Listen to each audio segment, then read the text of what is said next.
मुल्क के लोग लोकतंत्र की बात करते हैं, जब लोग लाल सलाम के साथ नीला सलाम लगाते हैं, जब मार्क्स के साथ बाबा साहब डॉक्टर भीमराव अम्बेडकर का नाम लेते हैं, अब्दुल्ला का नाम लिया जाता है, इनके पेट में दर्द होता है और इनकी साजिश है।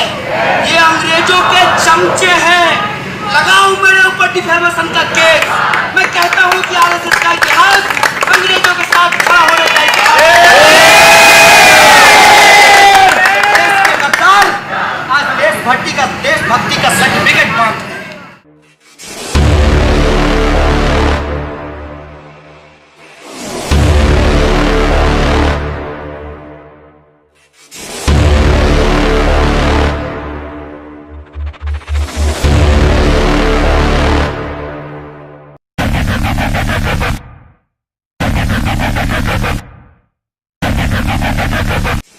नमस्कार, हमारे स्पेशल सेगमेंट न्यूज एनालिसिस में आज एक बार फिर आपका बहुत बहुत स्वागत है। इन दिनों देश में एक विचित्र सी बहस छिड़ी है। कहा यह जाए कि छात्र राजनीति की परिभाषा बदल रही है, या कहा जाए कि एक ऐसा मामला जिसने देश की सबसे प्रतिष्ठित यूनिवर्सिटी को भी विवादों के घेरे में लाकर खड़ा कर दिया है। जी हाँ, हम बात कर रहे हैं जेएनयू की। जेएनयू में आखिर क्यों जंग के हालात बने हैं, क्यों बार बार देश में देशद्रोह बनाम राष्ट्रद्रोह की बातें निकल कर सामने आ रही है, और क्या वजह है कि देश की राजधानी में राजनीति की तासीर में छात्र नेताओं ने एक नया तड़का लगा दिया है। जी हाँ, जेएनयू के इस गर्मा गर्म मसले पर हम बात करेंगे, साथ ही साथ बात करने की कोशिश करेंगे कि किस तरह से इस गंभीर समस्या का हल निकाला जाना भी बेहद जरूरी है। इस खास सेगमेंट में, इस खास फोरम पर हमारे साथ कई बड़े मेहमान मौजूद रहेंगे। सबसे पहले मेहमानों से आपका परिचय करा दें। हमारे साथ इस खास मसले पर बातचीत करने के लिए मौजूद रहेंगे, क्योंकि मसला है शिक्षा जगत से जुड़ा, इसलिए मौजूद रहेंगे शिक्षाविद श्री अजय चौरड़िया जी। सर, आपका बहुत बहुत स्वागत है। दूसरी तरफ बात जब छात्र राजनीति की होती है, तो छात्र राजनीति के दिग्गज चेहरों की मौजूदगी का होना भी बेहद जरूरी है। ऐसे में हमारे साथ दो बड़े मेहमान मौजूद रहेंगे। पहले हैं भारतीय राष्ट्रीय छात्र संगठन के प्रदेश अध्यक्ष श्री विपिन वानखेड़े। आपका बहुत बहुत स्वागत है विपिन जी। दूसरी तरफ मौजूद है छात्र राजनीति का ही एक दमदार चेहरा और भारतीय जनता युवा मोर्चे में प्रदेश मंत्री श्री गौरव रणदीवे। गौरव जी, आपका भी बहुत बहुत स्वागत है। वहीं जब बात आती है देश के किसी बड़े मसले की जिसमें युवाओं की सहभागिता, युवाओं की भागीदारी होती है, ऐसे में युवा कलमकार, युवा पत्रकार क्या मानते हैं, चौथे स्तंभ का आखिर वास्तविक नजरिया क्या बनता है, इस पर बात करने के लिए हमारे साथ मौजूद रहेंगे वरिष्ठ पत्रकार श्री अतुल गौतम जी। गौतम जी, आपका भी बहुत बहुत स्वागत है। डी लाइव न्यूज की तरफ से बात रखेंगे न्यूज कोऑर्डिनेटर पीयूष पारे। पीयूष, आपका भी स्वागत है। सबसे पहले बात करते हैं कि आखिर ये जेएनयू में जंग के हालात बने क्यों, और क्या वजह है कि जरा सी बात को इतना तूल दे दिया गया, या कहा जाए कि जब बात बिगड़ती है तो कहां दूर तलक चली जाती है, इस पर मंथन करना भी बेहद जरूरी है। सबसे पहले शुरुआत करते हैं भारतीय राष्ट्रीय छात्र संगठन के प्रदेश अध्यक्ष श्री विपिन वानखेड़े से। विपिन, आपका क्या मानना है? पूरा मसला देश देख रहा है, देश सुन रहा है, अब आप क्या कहेंगे? पूरी राजनीति की तासीर क्या बदलने लगी? जेएनयू विश्वविद्यालय एक ऐसा विश्वविद्यालय है जी, जहाँ से इस देश में वैचारिक क्रांति आती है, और आज से नहीं, जब से ये विश्वविद्यालय स्थापित हुआ है तब से इस विश्वविद्यालय की अपने आप में विशेषता है कि देश में वैचारिक क्रांति लाने में इस विश्वविद्यालय की एक अहम भूमिका रही है। किंतु जिस प्रकार से आप देख रहे होंगे, जब से देश में भारतीय जनता पार्टी की सरकार बनी है, तब से राष्ट्रीय स्वयंसेवक संघ एजुकेशन सिस्टम को कैप्चर करने में लगा हुआ है। चाहे हम वो पुणे के एफकेआई का मुद्दा देखें, चाहे हम हैदराबाद यूनिवर्सिटी के छात्र रोहित वेमुला का मुद्दा देखें, चाहे हम आईआईटी मद्रास का देखें, या चाहे हम जेएनयू विश्वविद्यालय का देखें। जेएनयू विश्वविद्यालय में हमेशा से एक परंपरा रही है, वहाँ पर हर छात्र को अपनी बात बोलने का अधिकार है। वो एक इस देश का एकमात्र ऐसा विश्वविद्यालय है जहाँ पर हर निर्णय विचारधारा से लिया जाता है।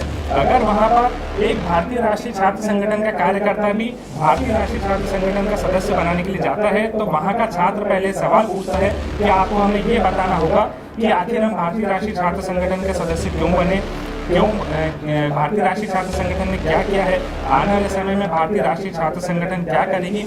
और आपको ये भी देखने को मिलेगा कि जबकि देश की राजधानी में वो विश्वविद्यालय है, फिर भी वहाँ पर अखिल भारतीय विद्यार्थी परिषद या एनएसयू चुनाव नहीं जीतती है, उसके जगह आइसा और एसएफआई जैसे दूसरे संगठन वहाँ पर छात्र संघ चुनाव जीतते हैं। ये सिर्फ और सिर्फ कारण है क्योंकि वहाँ पर लड़ाई विचारधारा की लड़ाई है, वहाँ पर हर विचारधारा का छात्र है। और जैसा कि आपने देखा होगा कन्हैया वाले इशू में आरएसएस लगातार प्रयास कर रही है छात्रों की आवाज को दबाने का।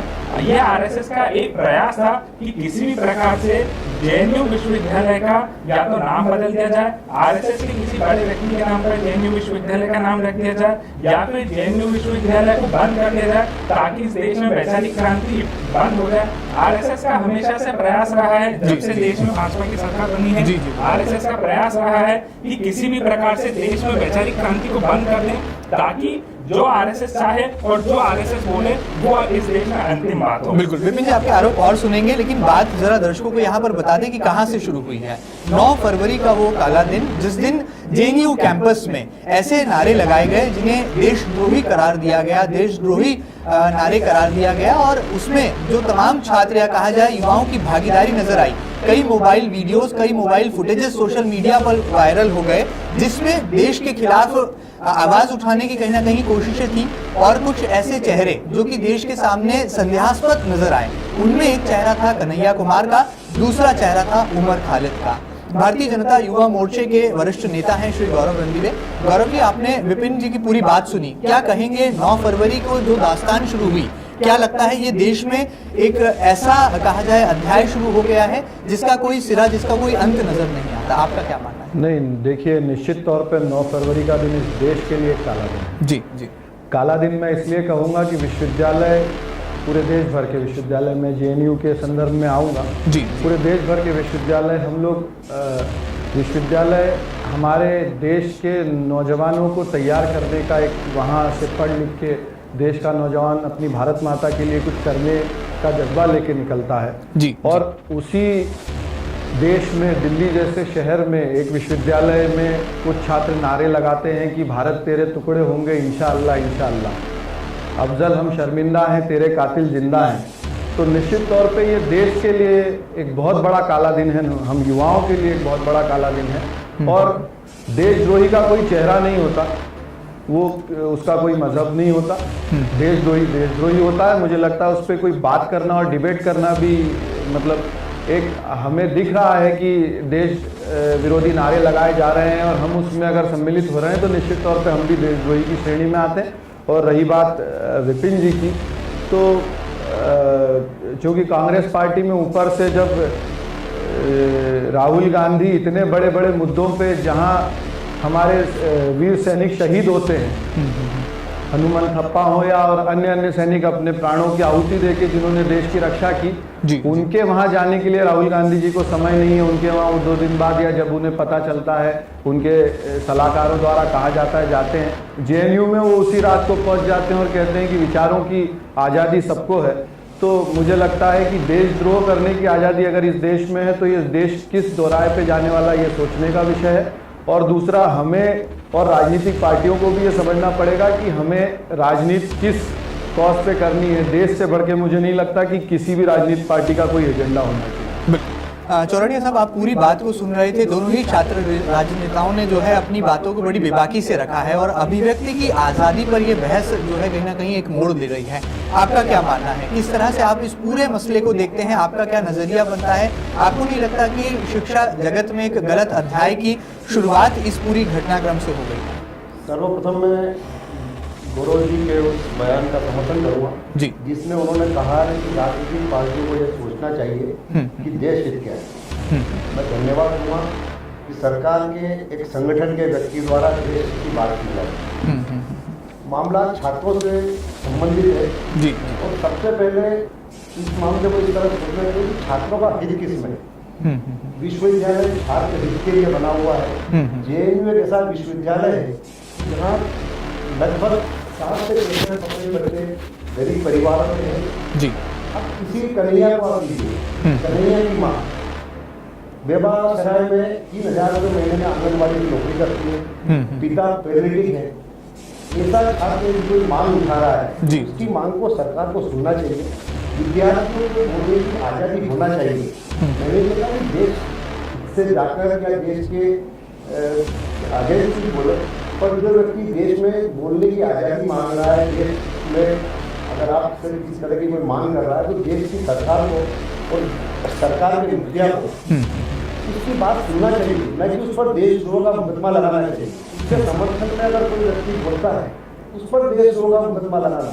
और यदि आप देखेंगे तो सरकार की पूरी मंशा जो मुझे लगती है कि चाहे केजरीवाल ने बोला हो या किसी दूसरे ने बोला हो, सीपीएम के बड़े नेता ने बोला हो, सभी को लेकर उन्होंने जिस तरह से उन पर देशद्रोह के मुकदमे लगाए हैं, ये राजनीति से प्रेरित है। जबकि यह सरकार चाहती तो इस तरह के व्यक्ति के लिए इस तरह की मांग कर रहा है, उससे बेहतर बात करनी चाहिए। मतलब कहीं ना कहीं पूरा मामला राजनीति से प्रेरित जो है शिक्षाविद अजय चौरड़िया जी को नजर आता है। हमारे साथ लगातार बने हुए हैं वरिष्ठ पत्रकार श्री अतुल गौतम जी। अतुल जी, आपका क्या नजरिया बनता है? खबरों की दुनिया में लगातार हमारा ऐसा कई बार सामना होता है, कई तरह के छात्र नेताओं के आचरण होते हैं, विरोध प्रदर्शनों के भी कई भांति भांति के तरीके होते हैं, लेकिन ये जेएनयू कैंपस में जो भी कुछ हुआ, इसको किस तरह से गंभीर नजरिए से देखा जाना चाहिए? जी ये जो पूरा तमाम इशू बना हुआ है जी जी, इस पे तो मैं केवल मातम ही कर सकता हूँ। बिल्कुल। जिस हिसाब से एक घटना को इतना प्रोग्राम कर दिया गया और एक पूरा राजनीतिक माहौल बना दिया गया जेएनयू में, ये तो बहुत ही निंदनीय घटना है। जो वहाँ पर नारे लगाए गए वो तो है ही निंदनीय जी। और उसमें जो लीगल आस्पेक्ट हैं कि इसमें सीडिएशन चार्जेस लगाए जाने चाहिए थे कि नहीं लगाए जाने चाहिए, वो बहस का मुद्दा है, वो चलती रहेगी, वो कोर्ट में मामला चल भी रहा है, उसका रिजल्ट आएगा, जो भी रहेगा वो सामने आ जाएगा सबके। और कन्हैया ने लगाए थे कि नहीं लगाए थे, या उमर खालिद ने उस कार्यक्रम के लिए व्यवस्थाएं की थी और कन्हैया उसमें निर्दोष है या उमर खालिद उसमें एक्यूज है, वो सब तमाम कोर्ट देखता रहेगा। मगर जिस तरीके से दोनों ही पॉलिटिकल पार्टीज ने इस मामले को कैशन करने की कोशिश की है, लीडिंग पॉलिटिकल पार्टी कह रहा हूँ मैं, कांग्रेस और बीजेपी तो है ही उसमें इन्वॉल्व, जिसका ही वो स्टूडेंट विंग है, जिसका वो रिप्रेजेंटेटिव है। बिल्कुल।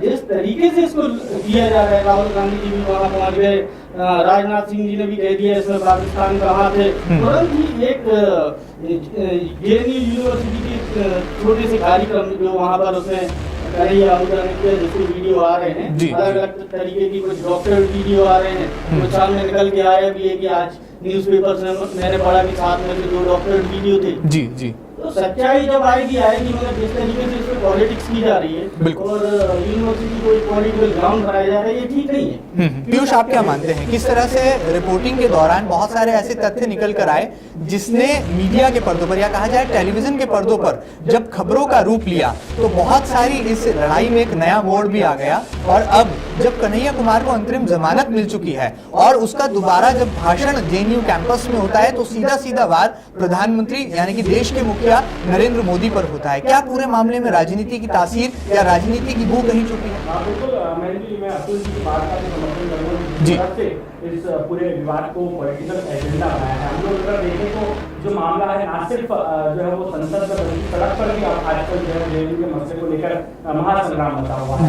जिस तरह से दोनों पॉलिटिकल पार्टी की बात की जाए तो ये मामला खैर नया नहीं है। जेएनयू में इस तरह की जो है वो गतिविधियां पहले भी आ चुकी है, लेकिन सबसे बड़ी बात ये होती है कि आजादी की अभिव्यक्ति जरूर हो, लेकिन उस अभिव्यक्ति में भी कहीं कहीं देश विरोधी नारे यहाँ पर नहीं लगना चाहिए। जिस तरह का मामला हम यहाँ पर जो ऑब्जर्व हुए है उसकी बरसी मनाई जाती है, छात्र नेता किस तरह का जो है ये परिपाटी शुरू कर रहे हैं, इसको लेकर कहीं कहीं यहाँ पर बात करना चाहिए। जिस तरह से हम लोग बात करें तो कन्हैया की जमानत होती है, वो फिर से जेएनयू के जो है कैंपस पहुंचता है और छात्र नेताओं के बीच में अपने आप को इस तरह से पेश करता है जैसे वो वहाँ उन लोगों का स्टूडेंट से जो है वीडियो हो। तो कुल मिलाकर जो है यहाँ पर अगर हम लोग बात करें तो कन्हैया ने जिस तरह का यहाँ पर रवैया अपनाया है, किस तरह का ये पूरा कार्यक्रम था और इस पूरे कार्यक्रम की प्रूफ देगा किसने 35 मामले पर कोर्ट में फिलहाल जो है वो विचार कर रहा है, पूरे केस को जो है सुनवाई की जा रही है। लेकिन जिस तरह से राजनीति का नया रूप है वो कहीं कहीं यहाँ पर देशद्रोह और राष्ट्रभक्ति के बीच में एक बड़ी जो है वो विवाद को जन्म दे रहा है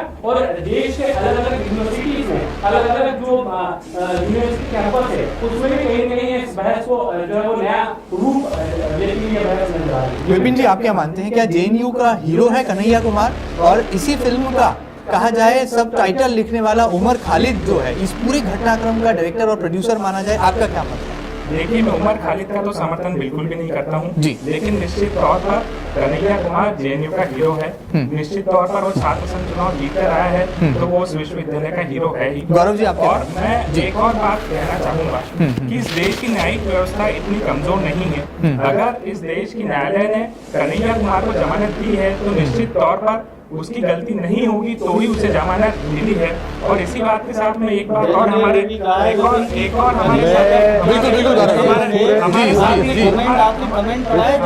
पूरे मुद्दे पे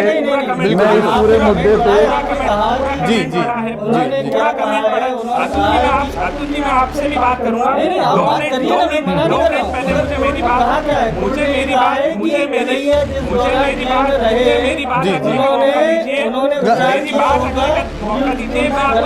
अतुल जी कोर्ट की बात भी सुनते हैं। विपिन क्या कह रहे हैं, जरा अपनी बात बताना चाहूंगा। साथ ही पहले हमारे जो साथी गौरव रणजीत जी साथ में बैठे हैं, मैं उन्हें भी बताना चाहूंगा कि कन्हैया पर उंगली उठाने के पहले गौरव जी सुन रहे हैं ना, आरएसएस को प्रज्ञा साध्वी को भी देखना चाहिए कि आज तक उन्हें जमानत क्यों नहीं मिली है। आखिर उन्होंने ऐसा क्या किया था जो आज दिन तक आरएसएस की इतनी सक्रिय कार्यकर्ता रही, साध्वी प्रज्ञा को जमानत मिली। गौरव जी जवाब देखिए, पहले तो मैं जिस मुद्दे पे बात चल रही है ये चूंकि इनकी गलती नहीं है, ऊपर से ही मैन्युफैक्चरिंग डिफेक्ट है कांग्रेस में। बात क्या करने जाते हैं और बात क्या करने लगते हैं तो ऊपर से नीचे तक वैसे ही आते हैं लोग। इनके राहुल गांधी जी भी ऐसे ही हैं, ये नीचे भी ऐसे ही बात करेंगे।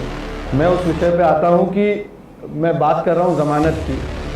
हमें उस जज का मनोभाव भी पढ़ना चाहिए जिसने उस जमानत देते समय लिखा है कि हमारे देश का सैनिक जब सियाचिन ग्लेशियर पे देश की रक्षा के लिए खड़ा रहता है, ऐसी विचारों की आज़ादी और इस तरह के नारे लगाने वाले लोग वहाँ 1 घंटा नहीं टिक सकते। जी तपती रेत में रण ऑफ कच्छ में जब हमारे देश का सैनिक इस देश के लिए इसकी हम लोग हमारे विचारों की आज़ादी किसी कैंपस में नारे लगा के बयां कर सकें, उसके लिए जब वो अपनी जान की आहुति देता है, उन्होंने उसका भी उल्लेख किया है।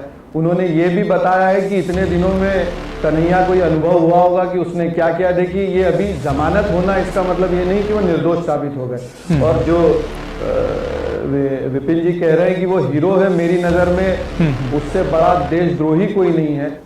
जो व्यक्ति नहीं, मैं आपकी बात को मैंने बीच में नहीं टोका। अजय जी, आप बात पूरी होने दीजिए। मैंने आपकी बात को बीच में नहीं टोका। आप बीच में मैं कर रहा हूँ, मैं ऑन रिकॉर्ड कर रहा हूँ, आपको लगता है तो आप उस पर आप अपनी कार्रवाई करिए। मैं ऑन रिकॉर्ड कर रहा हूँ। मैंने दूसरा मुझे ये कहना है, मैं बड़ी गंभीरता से और बहुत ही जवाबदारी से ये बात कह रहा हूँ कि एक छात्र संघ के अध्यक्ष के रहते इस तरह की कार्यक्रम उस कैंपस में होते हैं। मैंने भी छात्र राजनीति की है, वर्षों तक छात्र राजनीति की है और बहुत सारे कैंपसेस को मैंने लीड किया है। आपके कैंपस में भारत के आप नागरिक हैं और भारत विरोधी नारे लगाए जा रहे हैं, देश विरोधी नारे लगाए जा रहे हैं। जिन कैंपसों में से वंदे मातरम और भारत माता की जय के नारे आना चाहिए, वहाँ अफजल हम शर्मिंदा है, तेरे कातिल जिंदा हैं और देश तेरे टुकड़े होंगे इंशाअल्लाह इंशाअल्लाह, ऐसी बातें हो रही हैं। तो ये सोचने का विषय है कि उन कैंपसों में हम क्या पढ़ा रहे हैं और उन कैंपसों से हम क्या बनाने वाले हैं। अजय जी, आप क्या कह रहे थे? मैं बोल रहा हूँ कि जो माननीय अभी बात बोल रहे थे, आप उसे देशद्रोही जब तक उसे कोर्ट किसी तरह से नहीं बोलते, आप लोग तो उसको सर्टिफिकेट दे रहे हैं। कोर्ट ने तो अभी उसको ठीक सर्टिफिकेट भी नहीं दिया। मैं देशद्रोही कह रहा हूं तो आपका पेट दुख रहा है और आप लोग उसको साफ सर्टिफिकेट दे रहे हैं। कांग्रेसियों ने उसको साफ राहुल गांधी रात में पहुंच गए, जैसे वो जज से बड़े जज हैं, उन्होंने जाके सर्टिफिकेट दे दिया कि विचारों की आजादी होनी चाहिए। तो अगर नहीं, मैं पूरी सारी बात बता रहा हूँ। अगर आप जड़ में जाएंगे, मैं ये बिल्कुल सबसे पहले ये पता करना पड़ेगा कि सच्चाई मिलेगी कि सरकार के जो संगठन है वो सबसे पहले अपनी विचारधाराओं को सारे विश्वविद्यालयों पर थोपना। देखिए, मैं एक तो सबसे पहले आप मैं अजय जी की भी ये बात साफ कर दूं। बहुत सारे लोगों को जेएनयू के बारे में पता ही नहीं है, क्योंकि मैं दिल्ली यूनिवर्सिटी के चुनाव में रहा हूँ, उस कैंपस में गया हूँ। वो शुरुआती दौर से कम्युनिस्ट मानसिकता के वहाँ पे छात्र संघ बनी है। ये बेगानी शादी में कांग्रेसी भी अब्दुल्ला दीवाने बन रहे हैं। इनका तो कभी छात्र संघ का एक पदाधिकारी भी वहां नहीं जीता। और मैं बता दूं, अखिल भारतीय विद्यार्थी परिषद का सह सचिव वहां पे है। आप जो कह रहे हैं ना कि ये मुद्दा, और मैं आपसे एक बात बताता हूं कि वहां उसे छात्रों ने चुन के सह सचिव बनाया, वोटिंग हुई और उसे चुना गया है, तो वो भी वहां का जनप्रतिनिधि है। अगर आप छात्र संघ का जनप्रतिनिधि कन्हैया को मानते हैं तो उसे भी सह सचिव बनाया, उसको भी वोट मिले हैं और जेएनयू के स्टूडेंट्स द्वारा मिले हैं। तो कोई आज तक ये विषय क्यों नहीं निकला भाजपा के शासन में? अरे हम देश को चाहने वाले लोग हैं, देश पे मरने वाले लोग हैं, इसलिए हम लोगों ने कोई गलत चीज हुई तो उसको सामने लाने का हमें साहस है। जी बिल्कुल। जो जेएनयू में जी आपको इसमें एक पॉइंट भी मिल जाएगा। जो यहाँ पर पॉलिटिक्स सबसे पहले लाने का काम किया गया महेंद्र जी बिल्कुल, ये बीजेपी द्वारा ही किया गया। आपको बुरा लगेगा, जैसे ही इनकी सरकार आई तो ये जेएनयू में मालूम नहीं किसको वाइस चांसलर बनाने की पहल की इन्होंने, सुब्रमण्यम स्वामी को, जो बीजेपी के लीडर। देखिए आप ये बीजेपी का वाइस चांसलर वहाँ पर ऐसा देखिए, आप एक बात समझिए, आप इस मुद्दे पे आप जेएनयू के पुराने वाइस चांसलर निकाल लीजिए, सारे कांग्रेसी हैं। कहा कि आप वहां से वाइस चांसलर बनिए, उन्होंने 3 कंडीशन रख दी कि मैं 3 कंडीशन पे बनूंगा। इसके बाद स्मृति ईरानी और आरएसएस का दबाव आया कि इनको रहने दो, दूसरे को बनाया जाए। फिर दूसरे व्यक्ति को वाइस चांसलर बनाएंगे, वो भी बीजेपी मानसिकता वाले ही व्यक्ति है। मुझे एक बात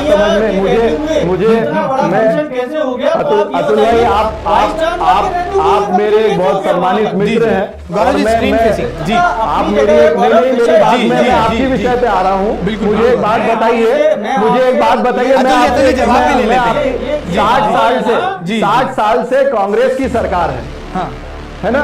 सेंट्रल यूनिवर्सिटीज में जितने कुलपति बैठते हैं कांग्रेस के कुलपति हैं। कभी आप लोगों ने ये बातें तो उठाई नहीं कि ये कांग्रेस की सरकार के कुलपति है, कांग्रेस के कुलपति हैं। आप एक बात समझिए,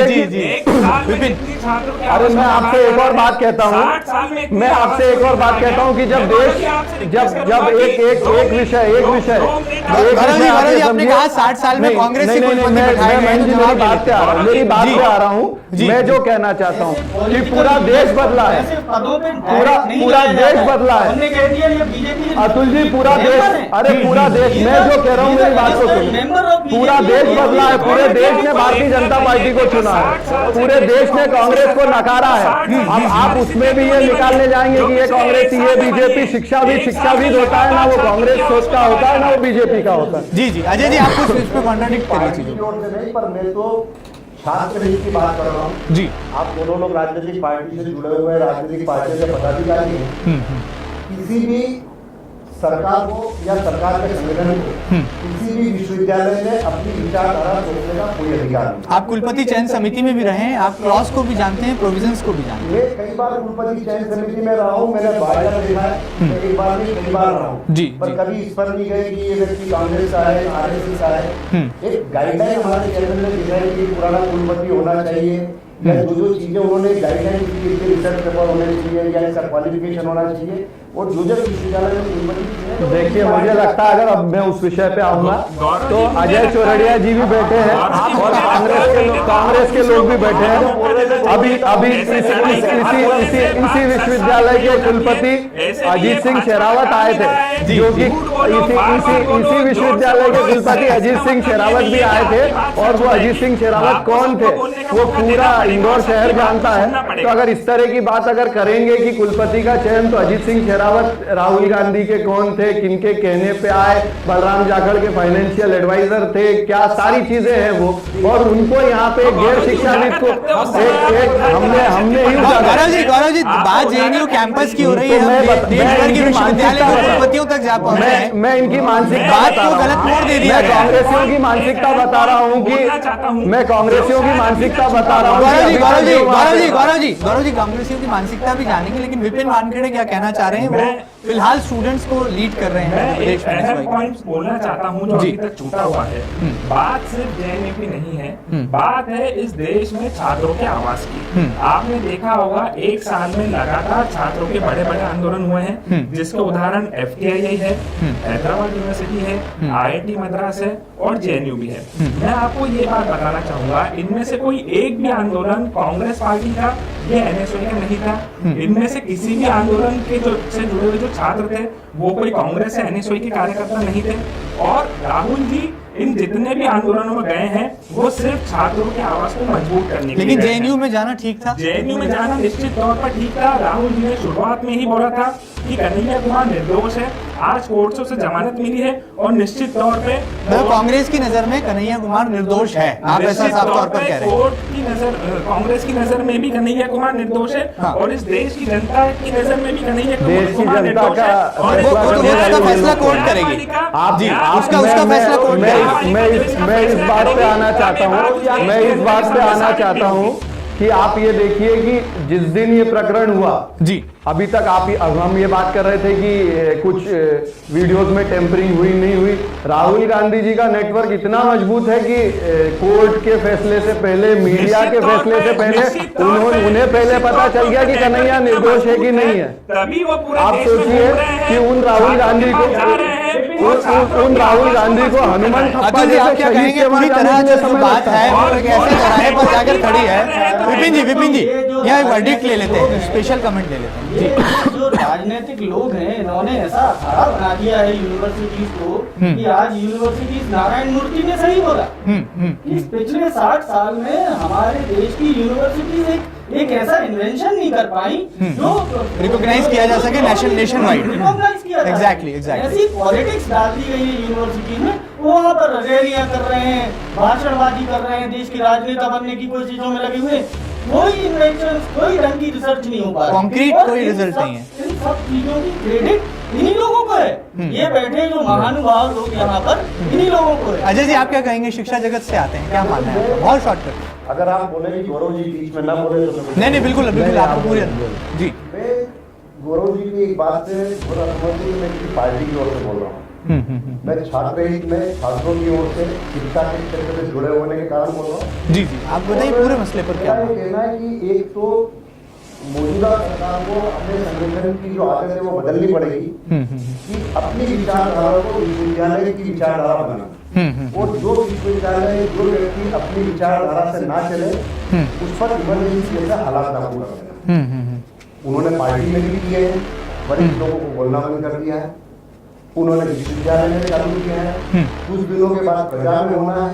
और ये सब जो छात्र नेता है, आज तक दूसरी सरकार ने छात्र नेताओं को दबाया है, उनके क्या हद शुरू हुए? मैं आप दोनों राजनीतिक पार्टियों से जुड़े महानुभावों से बोलता हूँ, पहले आपकी सरकार में रहे, अभी आप हैं, कल फिर आप आएंगे। यदि छात्रों की आवाज को दबाया गया तो इस देश में हर बार वही होगा जो प्रेजेंट पार्टी नहीं चाहती। लेकिन अजय जी अगर देश के खिलाफ नारे लगाए जाएं तो उससे तो रोका जाना बेहद जरूरी है। कन्हैया को नहीं बोल सकते, उमर खालिद को नहीं कह सकते, पुलिस ने ऐसे ही बस्ती साहब ने कन्हैया पे कर रहे हैं, उमर खालिद की अपनी बात नहीं कर रहे। नहीं पूरे ओवरऑल घटनाक्रम की बात कर रहे हैं हम। JNU में जो बहस चल रही है उस पर बात कर रहे हैं। इस बात का जवाब मैं देना चलिए जी सभी JNU के ही स्टूडेंट्स थे, वहाँ पे बाहर से आकर नारेबाजी करने वाले। अजय जी आप पूरे जी जी आप भी सुनिए जी। ये जो JNU में हो रहा है, ये गद्दार पैदा करने का ठेका क्या JNU ने ले रखा है? ये गद्दार जो है महेंद्र जी, जो कहते हैं कि कश्मीर की आजादी तक लड़ेंगे, देश को बर्बाद करने तक लड़ेंगे, ये गद्दार जो है वो एक खास माहौल में पैदा होता है। ये गद्दार दूसरी यूनिवर्सिटी से क्यों नहीं होता है? दूसरी यूनिवर्सिटी में क्यों चर्चा में नहीं आता? ये जरूर रिसर्च करना जी। एक ऐसा माहौल है उसको ठीक करना बहुत जरूरी है। जी जी जी मैं आपको बोलना चाहता हूँ कि यही जो आपका आरोप है, ये आरोप बिल्कुल गलत है। JNU विश्वविद्यालय में पढ़ने वाला हर एक छात्र विपिन का जवाब ले लेते हैं जी। आप शायद JNU तक गए नहीं है, आप शायद अभी तक JNU गए नहीं है, इसलिए मेरे पे से आरोप चलिए चलिए विपिन जी, चलिए चलिए आप कंट्रोल में और आप लोग समर्थन कर रहे हैं। चलिए हर एक छात्र की अपनी अलग अलग विचारधारा। चलिए विचारधारा की बात हो रही है, देश में बहुत सारे मुद्दों पर बात हो रही है। बिल्कुल बिल्कुल बिल्कुल बिल्कुल, वो किसी भी लेवल पर स्वीकार योग्य नहीं है। चलिए विपिन जी एक सवाल और खड़ा होता है। जी अतुल जी एक सवाल और खड़ा होता है। अजय जी एक सवाल मुझे पूछ लेने दीजिए, चूंकि मसला देश के प्रधानमंत्री नरेंद्र मोदी से जुड़ा है। अंतरिम जमानत मिलने के बाद जब जेएनयू का हीरो, जिसे कि कांग्रेस और एनएसयूआई हीरो करार दे रही है, वही छात्र कन्हैया कुमार भाषण देने के लिए फिर जेएनयू कैंपस में पहुंचता है और वो जब ये कहता है कि देश के प्रधानमंत्री नरेंद्र मोदी मन की बात करते तो हैं लेकिन मन की बात सुनते नहीं, ऐसे में क्या कहेंगे? जब वो सीधा वार राजनीतिक चश्मे से देखा जाए, राजनीतिक नजरिए से उसे आंका जाए, तो सीधे तौर पर सरकार पर और भाजपा पर करता है। गौरव जी सबसे पहले आपका डिफेंस करेंगे। दुर्भाग्य की बात है जी कि एक जेल से छूटा हुआ सजायाफ्ता जमानती जिस पे राष्ट्रद्रोह का मुकदमा चल रहा है, वो कुछ बात करता है और उसको हाईलाइट किया जाता है। बहुत बड़ा दुर्भाग्य है। और वो सीधे हमारे देश के महामहिम प्रधानमंत्री पे बात कर रहा है, जिनको इस देश के करोड़ों जनता ने अपने वोटों से चुना है, अपने आशीर्वाद देके चुना है और जिन पे पूरे देश का विश्वास है। ऐसे व्यक्ति के बारे में अगर एक देशद्रोही कोई बात करता है और उसे हम बताते हैं तो मुझे लगता है ये भी एक गलत है। नहीं खैर वो तो चौथे स्तंभ का दायित्व है, वो जिम्मेदारी है, उस पर मैं सवाल नहीं उठना मेरे चाहिए। विषय पे आ रहा हूं। बात मन की बात। कन्हैया कुमार हीरो है कि जीरो है, ये न्यायालय में प्रकरण चल रहा है जी। माननीय न्यायालय उस पर तय करने वाला है और देश ने भी उस पर तय कर रखा है। मैं फिर उसी बात पे आ रहा हूँ कि चाहे हम उमर खालिद की बात करें, चाहे कन्हैया कुमार के पास में खड़े होकर नारे लगा रहा है वो देश के विरोध में। अफजल की शहादत का दिन उस जेएनयू के, मैं अतुल भाई को बहुत बधाई देता हूं कि उन्होंने बड़ी बेबाकी से एक बात कही कि क्या जेएनयू पूरे भारत में और विश्वविद्यालय भी हैं जहां से बहुत बड़े बड़े लोग निकले हैं जिन्होंने देश दुनिया में भारत का नाम रोशन किया है। जेएनयू में ही ऐसे राष्ट्र विरोधी लोग क्यों निकल रहे हैं? इस पे भी एक सोचने का विषय है, इस पे भी एक इन्वेस्टिगेशन का विषय है कि उस कैंपस में हमारे देश में इतनी हिम्मत कैसे किसी और की हो गई कि हमारे देश में, हमारे देश की यूनिवर्सिटी कैंपस में हमारी माँ के ऊपर कोई खराब नारे लगाए, हमारे देश के ऊपर कोई खराब नारे लगाए। विपिन जी आप क्या मानेंगे? विपिन जी कन्हैया कुमार कहते हैं कि प्रधानमंत्री मन की बात करते तो हैं लेकिन सुनते नहीं, आपके दंगे करवाने वाले व्यक्ति को प्रधानमंत्री चुना जा सकता है। तो आप मैं इसी बात पे आ रहा हूँ कि आप देखिए ये कांग्रेस की मानसिकता है कि वो पूरे देश के वो देश की जनता पे आरोप लगा रहे हैं। ये कांग्रेस की मानसिकता है। वो इतने 225 करोड़ लोगों के जी आप देखिए ये कांग्रेस की मानसिकता है। 225 करोड़ लोगों के वर्डिक्ट को वो आरोप लगा रहे हैं। ये लोकतांत्रिक देश है। विपिन जी चलिए, विपिन जी बिल्कुल आपके पास आता हूँ। लोकतांत्रिक देश है, लोकतंत्र में जो फैसला जनता करती है सर्वोपरि होता है। गौरव जी लोकतांत्रिक देश है, जनता जो फैसला करती है सर्वोपरि होता है। चलिए शिक्षाविद अजय चौरड़िया जी आप क्या मानते हैं? गौरव जी विपिन जी इनकी मानसिकता मैं कह रहा हूँ गौरव जी मैं इनकी गलती नहीं मानता, मैं इनकी गलती नहीं मानता। ऊपर से मैंने विपिन जी खामोश, आरोप लगाने से लोगों की आवाज दबाने चौरड़िया जी, विपिन जी, गौरव जी मैं एक बात कहना चाहूंगा, विपिन जी एक बात कहना चाहूंगा। बहुत मैं की गलती नहीं मानता, इनका ऊपर से ही गलती चलती आ रही है, मैन्युफैक्चरिंग डिफेक्ट है। जिस 225 करोड़ जनता ने जिस नेता को चुना है, जिस पार्टी को चुना है, उस मुद्दे से बाहर आ गए, हम मुद्दे से फिर बाहर जा रहे हैं, हम दायरे से बाहर जा रहे हैं। ये जनभावनाओं का अपमान है, ये जनभावनाओं का अपमान है। विपिन जी चलिए यहाँ पर एजुकेशनिस्ट अजय चौरड़िया जी बहुत इंटेलेक्चुअल कमेंट की जरूरत है। आप क्या मानते हैं? बहुत संक्षिप्त में बताइए, बहुत संक्षिप्त। देखिए संक्षिप्त में तो मैं बता रहा हूँ जी, जिस तरह की अतुल जी ने बोला था और गौरव जी ने उन पर कमेंट किया कि इस तरह मीडिया को इस मामले को नहीं उठाना है। मैं आज मीडिया से भी बोल रहा हूँ कि अगर आपने इस तरह अपनी बोलने की आजादी अगर गौरव जी के कहने में बंद की तो एक दिन आपको भी इमरजेंसी हालात महसूस होंगे और आपके अखबारों में पन्ने 26 जून 1975 की तरह खाली छोड़ना पड़ेगा। और छात्रों की आवाज को दबाना मतलब कहीं न कहीं पूरे देश में आपात स्थिति पैदा करने के हालात है। और ये युवा सही दिशा में जा रहे हैं, आज देश के युवा सही दिशा में जा रहे हैं। बीजेपी से सबसे कर रहा हूँ, सरकार में रहे, आगे रहेंगे, छात्रों की आवाज को दबाने के लिए उनके साथ बैठकर बात करिए। ये आज का जो छात्र है, देश का भविष्य है, वो देश के बारे में क्या सोचता है, उसके बारे में क्या बात करेंगे, उसके बारे में आपने ये अनुमति दे तो 1 मिनट का टाइम जी कि एबीवीपी ने मेरे ख्याल से 2008 में राजभवन मध्य प्रदेश के घेराव का प्रस्ताव करा। तब पूरा प्रशासन हड़बड़ था कि राजभवन को करीब 20-25 हजार लोग घेरने वाले, 5-7 हजार लोग थे और बड़ी अच्छी संख्या में थे। जी और मुझे पता है कि उस दिन मध्य प्रदेश के गवर्नर इंदौर में थे और उनसे कहा गया कि छात्र घेराव करने की प्रक्रिया इंदौर में होगी, आप अभी भोपाल में आए। जी उन्होंने पहली बार अपना कार्यक्रम 2 घंटा प्रीपोन कर, 2 घंटा प्रीपोन कर हवाई जहाज से वहां गए। बोला ये स्टूडेंट है, मैं भी इस प्रदेश का मुखिया हूँ, वहाँ के छात्रों की आवाज सुनना, वहाँ के भविष्य की आवाज सुनना मेरा कर्तव्य है। वहाँ गए, अपनी गाड़ी मेन गेट पर रोककर उन्होंने छात्र संगठन को अपने कमरे में बुलाया, उनसे बात की, उनकी समस्या सुनी, उनकी समस्या का निदान किया। तो जब एक प्रदेश का गवर्नर कर सकता है तो क्या सरकार के दूसरे व्यक्ति या एचआरडी मिनिस्टर और मन की बात करने वाले प्रधानमंत्री किसी के मन की बात क्यों नहीं सुन सकते हैं? और मन से अगर बात करना है तो मन की बात मन से करें। चलिए, यहाँ पर बहुत सारी बातें हैं और इन बातों का जो है कहा जाए बहुत सारे अर्थ हैं, लेकिन यथार्थ पर क्या सच्चाई है वो जनता और दर्शकों को बताना जरूरी है। पीयूष बहुत देर से खामोश है। जेएनयू कैंपस में एक और घटना हुई थी इसी दरमियान, जब कन्हैया तिहाड़ जेल की रोटियां खा रहे थे, कहा जाए तिहाड़ जेल में बैठकर वो अपने आने वाले भाषण की तैयारियां कर रहे थे। उसी दौरान जेएनयू कैंपस में जुडिशियल किलिंग के नाम से पोस्टर्स लगाए गए और अफजल गुरु की फांसी को अंग्रेजी भाषा में गलत करार दिया गया।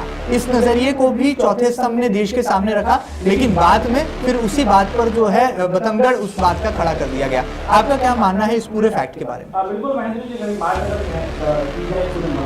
जी, तो जिस तरह से ये शिक्षा का मंदिर है और जेएनयू एक ऐसी यूनिवर्सिटी जो न सिर्फ देश बल्कि पूरे दुनिया में एक बड़ा नाम है। हर बार यूनिवर्सिटी के अंदर इस तरह के जो विवाद होना और छात्रों का जो है वो छात्रों के बीच दंगल होना और जिस तरह से पोस्टर्स लगना, ये कहीं न कहीं देश की छवि को भी यहाँ पर एक खराब करने का काम कर रहा है। दूसरी ओर अगर हम लोग बात करें जिस तरह से कन्हैया का सपोर्ट यहाँ पर जेएनयू के छात्रों ने किया है, वो कहीं न कहीं दर्शाता है कि जेएनयू में कुछ भी यहाँ पर ठीक नहीं चल रहा है। साफ तौर पर अगर बात करें तो जिस तरह से कन्हैया का जेल के अंदर बंद होना और उमर खालिद का जो सीधे तौर पर यहाँ पर मीडिया के सामने आना और जिस तरह के भाषणबाजी करना, ये दर्शाता है कि जिस तरह से जेएनयू के अंदर जो विवादों की लहर है, जो देशद्रोही नारेबाजी का जो मामला है, वो कहीं न कहीं चिंता का विषय आने वाले दिनों में देश के लिए एक बड़ा विषय यहाँ पर बन सकता है। मामला अब कहाँ जाके ठहरता है और जब तक जो हमारे देश के जो बड़े राजनीतिक दल है वो इसे तूल नहीं देंगे तो कहीं न कहीं ये ठीक होगा। जिस तरह से संसद में इस मसले को लेकर बहस छिड़ जाती है,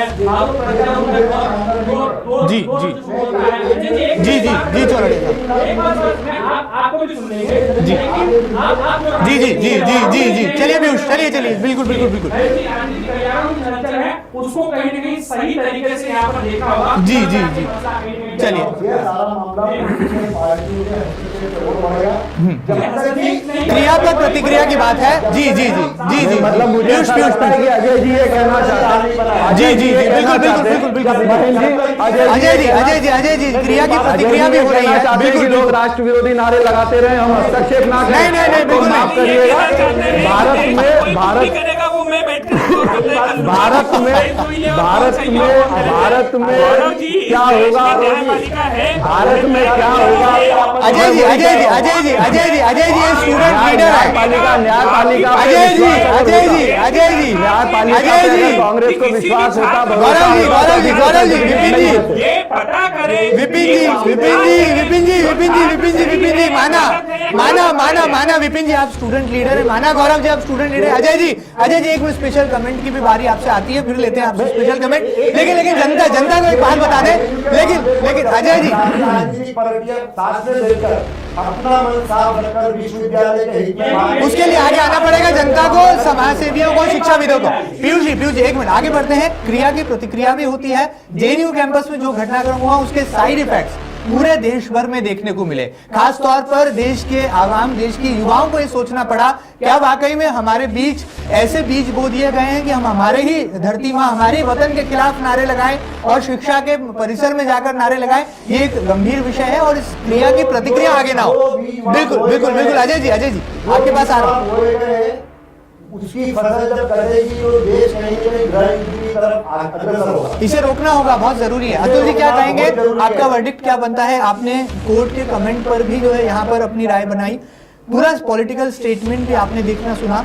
देश के होम मिनिस्टर क्या कहते हैं, एचआरडी मिनिस्टर संसद परिसर में क्या कहती है, वो भी देश के सामने है। और कन्हैया कुमार का वो भाषण भी सामने है जिसमें वो खुद को कहीं ना कहीं निर्दोष बता रहा है। अब आप ये कहूंगा कि किसी ने बड़ा खूब कहा है कि आज सारे चिराग बुझा दो।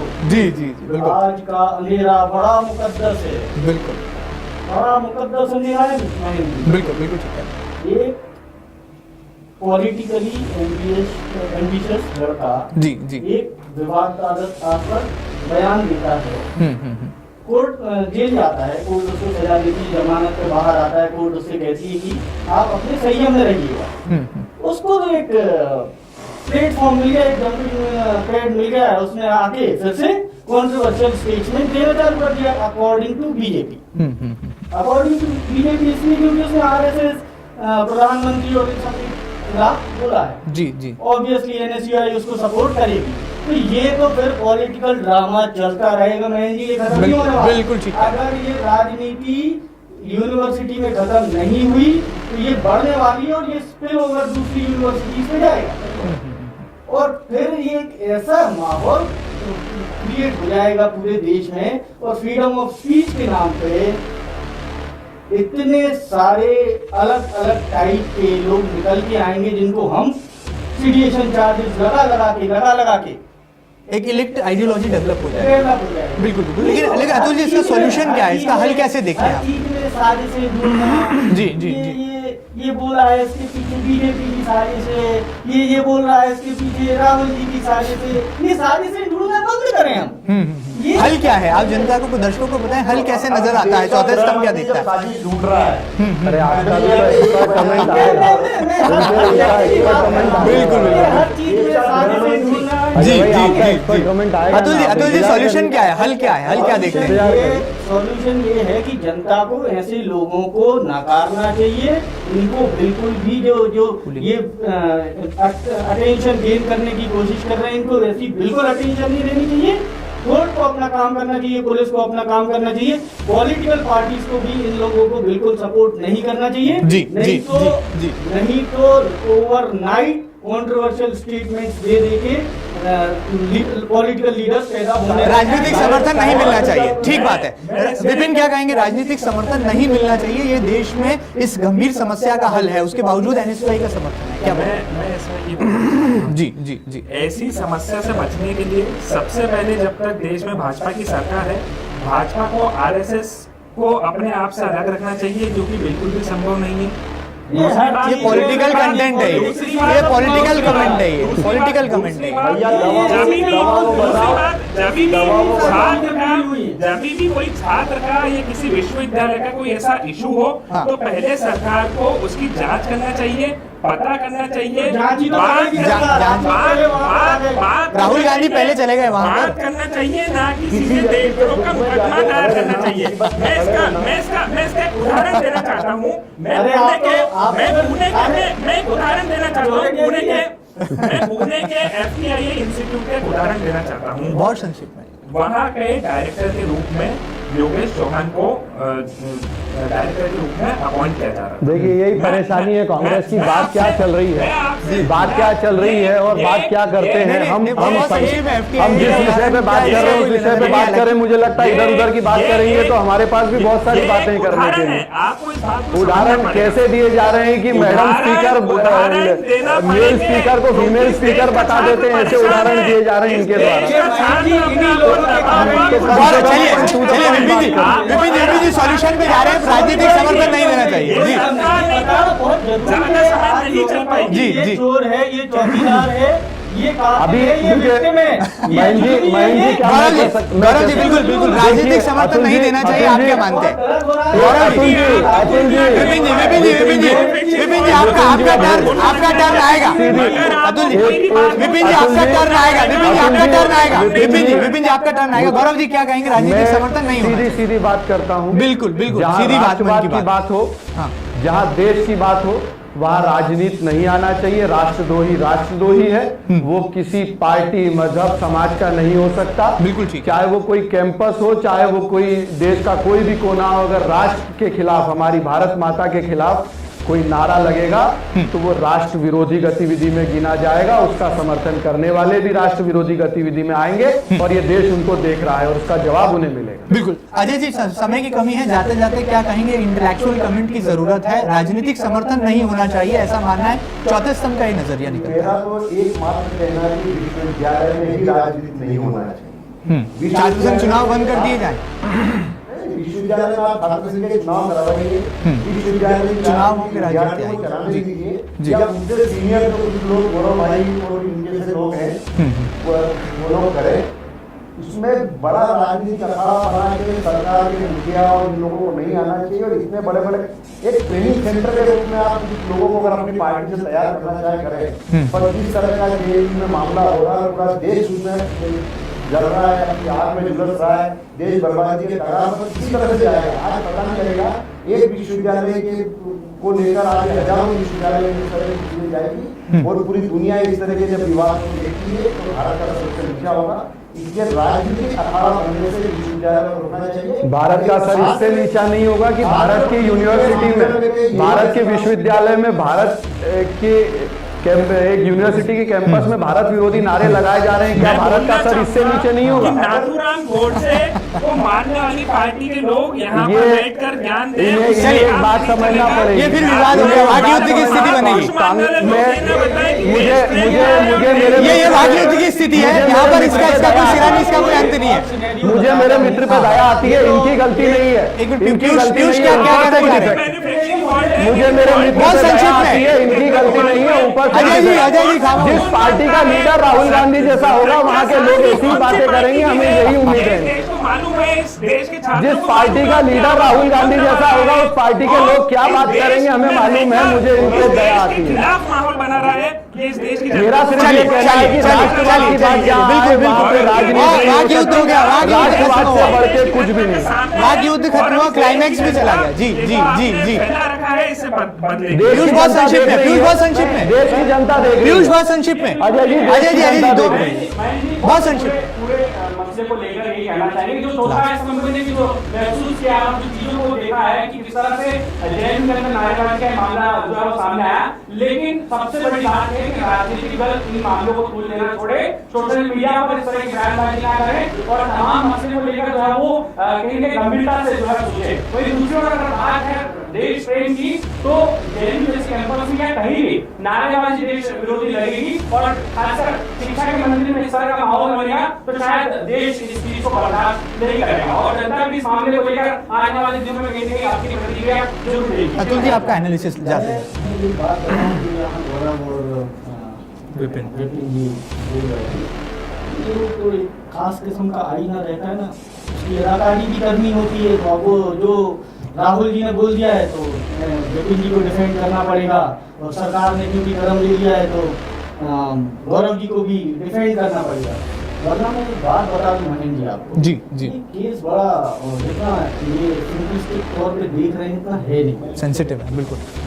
उन्होंने सीडिएशन चार्जेस लगा दिए। सीडिएशन चार्जेस की आप उसमें जाएंगे डेफिनेशन में, उसमें लिखा है कि ऐसी स्पीच जिसके कारण कोई वायलेंस हो जाए तो सीडिएशन चार्ज बनता है। BJP has jumped the gun, BJP नहीं कहूंगा, BJP lead government has jumped the gun in this particular case.